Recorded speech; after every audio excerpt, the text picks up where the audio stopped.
In a typical gaming computer build, modern and newly released hardware can cost many hundreds of dollars. But such spending isn't always necessary while making a new system, which is why I'm showing what a $7 CPU can truly do in terms of gaming. And, spoiler alert, I was able to get PUBG, Fortnite, GTA 5, and many more games running well on this computer. The processor in question today is the quad-core Intel Q6600 that can clock to 2.4 GHz. It can be found all over the used market for less than $10, and from what I found, as low as $7. This wasn't always the case though. When it released back in early 2007, it cost $851 and was one of the earliest quad-core CPUs to enter the consumer market. Still though, when compared to Intel's previous quad-core chips, it was substantially cheaper. Due to this, reviews for the Q6600 were mainly positive and praised the chip's affordability, such as the article titled Core 2 Quad Q6600, 4 cores for the masses? Back in 2007, quad-core technology was just starting to become mainstream but only saw considerable benefits in multi-threaded tasks such as video rendering. This, along with the very high price, did deter some potential buyers, but the Q6600 was still highly successful and saw broad implementation in many OEM machines. One such variant was the Dell Inspiron 530, which I'll be running all tests on today. When I first got it, it came with the Q6600 and 2GB of RAM, but no hard drive or graphics card. So I added my own components and did everything in my power to make the CPU the weakest link and bottleneck of the system to test its capabilities under maximum load. First I started with the RAM. I completely swapped the two 1GB sticks DDR2 for four 2GB sticks DDR2, therefore quadrupling the original amounts.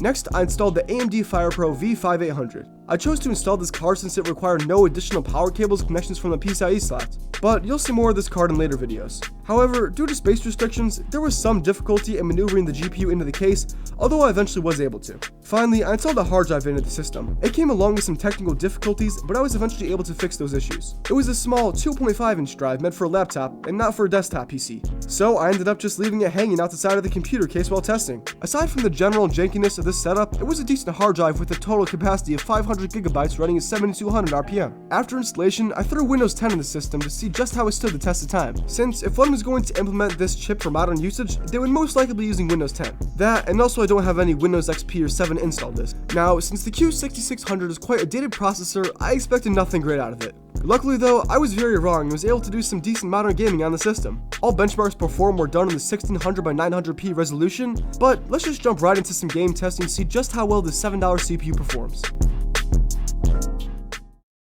Before I started the gaming benchmarks, I wanted to run Cinebench first to ensure that the CPU is performing relatively the same as other Q6600s. And with a score of 230 on the CPU test, it seemed to have relatively the same performance. So the test done today should be representative of the processor's capabilities as a whole. To start, I tested the latest GTA game, Grand Theft Auto 5. All settings were at their lowest, and as I drove through Los Santos, the computer was able to hold its own. Initially, I ran the game in 900p with the lowest settings and got an average frame rate of 35 FPS. I wanted to see if I could increase this number, so I then lowered the resolution down to 720p. However, there was no noticeable gain in performance. You'll see in this test that the Q6600 was nearly always pegged at 100% usage, while other system components were not, therefore making it the bottleneck of the system. For my next game, I played a bit of Fortnite Battle Royale. In this test, most options were at their lowest, but with some almost being at their lowest. With this configuration, the CPU was able to manage a decent 38 FPS, which is actually quite impressive considering the CPU's very low price point. I didn't expect such good performance, but I was pleasantly surprised nonetheless. Next up, I ran Rust on this 13-year-old chip just to see if I could pull it off. With all settings on the lowest, the computer struggled, but not entirely due to lack of performance from the CPU. In this benchmark, the RAM was actually being utilized to its full capabilities while the processor was not at 100% utilization. After many minutes of loading and a few minutes of gameplay, this struggling system was only able to pull an average frame rate of 25. In this OEM machine, the documented limit of RAM by Dell was 4GB of RAM, but the chipset could actually support up to 8. So unfortunately, we're at our absolute memory limit for this computer. Following Rust, I managed to have an even worse resulting benchmark in PlayerUnknown's Battlegrounds. For this test, I knew I'd have to run it at all the lowest settings for the game to provide even a hint of playability if it could even manage that. So I used a very low preset and threw myself from a plane to shoot at other armed people. Once again, the CPU was almost always pinned at 100% usage while other components were not, and the average frame rate came to be a meager 20 FPS. Minecraft was the next game tested on the system where all fancy settings were selected and the chunks were set to a decent amount of 10. While running around the world frantically trying to get my life started, there was a small performance decrease while loading in chunks, but nothing too noticeable. In the end though, the average frame rate was a plentiful 83 FPS and the game ran well. So we know that the Q6600 does not perform so well in demanding games, but what about not so demanding games? That's why the next test on this computer was of Counter-Strike Global Offensive. I ran this game from 2012 at its highest settings without VSync and got a decent average frame rate of 51 FPS. Lowering settings probably would increase the frame rate, but gameplay during testing felt fluid and completely enjoyable. I ran another Valve game on the Q6600 with 2004's title of Half-Life 2. Given this age of the game and the performance of the processor, I confidently maxed out the settings aside from VSync and began testing it. My hypothesis was correct and the game performed exceptionally. The average frame rate was 203 FPS and the game ran well at all times. Sticking with Valve's successful games, I then ran Left 4 Dead 2, which debuted 2 years after the release of the processor. Still though, with all settings at their highest, the CPU was once again able to deliver a pretty solid experience. After a few minutes of testing and shooting at zombies, the average frame was 100 FPS, the second and only other game to crack triple digits in today's benchmarks. One of the last tests I ran on the PC was Portal 2. Although this game released 4 years after the CPU did, it was still able to run essentially flawlessly. Even with all the settings maxed out, Portal 2 was no match for the CPU as it ran with ease and achieved an average frame rate of 83 FPS. The last older game I tested on this computer was Mount & Blade Warband. From my experience, this game has been very easy to run, so I set all settings to their highest and loaded up a new character. For some reason, even though I selected an unlimited frame rate option, it still capped at 60. Here, it remained throughout all of gameplay, and overall, it ran very well.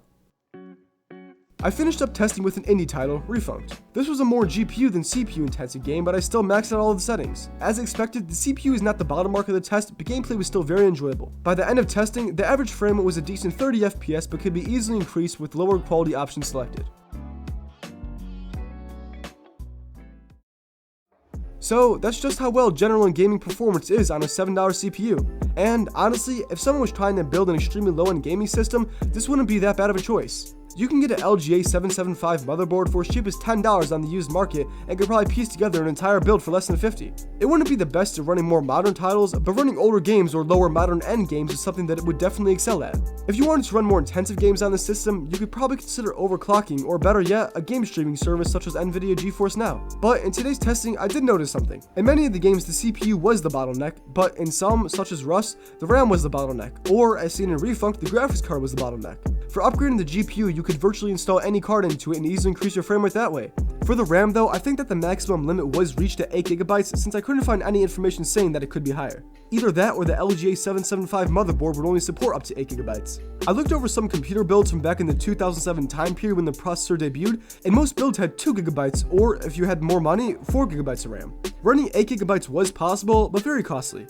It's so weird looking back at older hardware sometimes and seeing how high-end gaming desktops would support only a small fraction of RAM that would be seen in the higher-end PCs today. Still though, the Q6600 was able to perform well in most tests today and could be viable for an everyday computing device and even some light gaming. Regardless, thank you for watching and I hope you enjoyed the video. Also, please leave a comment below because interaction with viewers will help boost this video in the YouTube algorithm. While you're at it, please subscribe because that helps out in video quality and production and also positively affects my day. Finally, leave any questions or suggestions in the comments below and have a great day. Bye.